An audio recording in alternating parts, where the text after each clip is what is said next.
Од Министерството за односи меѓу заедниците во време на раководењето на Артан Груби се исчезнати 30 лаптопи, над 25.000 евра, се точело гориво и за возила кои не се на оваа институција, а Државниот завод за ревизија констатирал дека едно лице работело се и се што, додека други земале плата без да се појават на работа.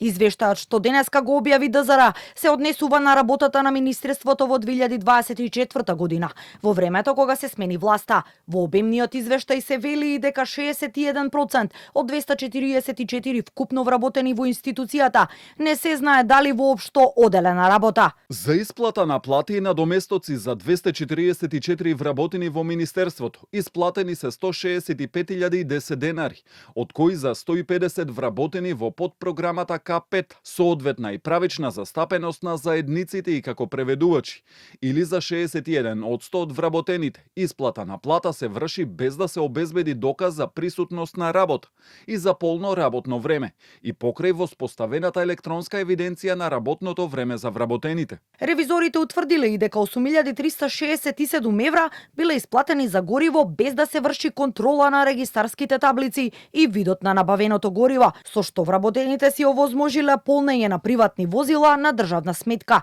Евидентирани се бројни злоупотреби на тендерски постапки и јавни набавки. Ревизорите утврдија нецелосно спроведен попис на средствата и обврските со состојба на 31 декември 2024 година, при што 28% од вкупните основни средства со сегашна вредност од 1.565.000 денари, односно 25.360 евра, не се пронајдени при вршењето на годишниот попис на основни средства, а како резултат на невоспоставена пракса на издавање реверси за задолжување на вработените со опремата која им е доделена на користење.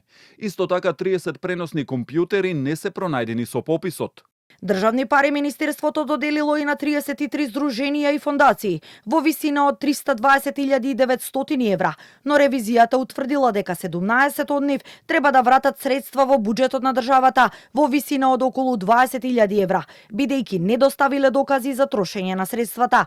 Вице-премиерот и министер за односи меѓу заедниците Иван Стоилковиќ, кој го наследи Груби на оваа позиција, а на чија иницијатива беше свикана ревизијата кога го презеде министерското место. За Канал 5 вели дека е задоволен од наводите во ревизијата, кои како што вели биле утврдени и од нив самите во министерството. Многу битно што Државниот завод за ревизија првпат влегува во оваа институција, дали било секретаријат за спроведување на рамкот добро, а сега министерство да изврши ревизија. Што кажува само дека ова функционирало подолго време надвор од институциите на систем и надвор од контрола на државниот систем. Се тоа што е наведено во извештајот на Државниот завод за ревизија, сите поединечни случаи се документирани и се предадени до надлежните органи. Што до обвинителство, што до финансиска полиција, така да тој аспект ние сме го заокружиле својот систем на работа и сме условно кажале очистиле се она што се очекува од нас. Наведено е во извештајот на Државниот завод, нема веќе седење дома земање плата.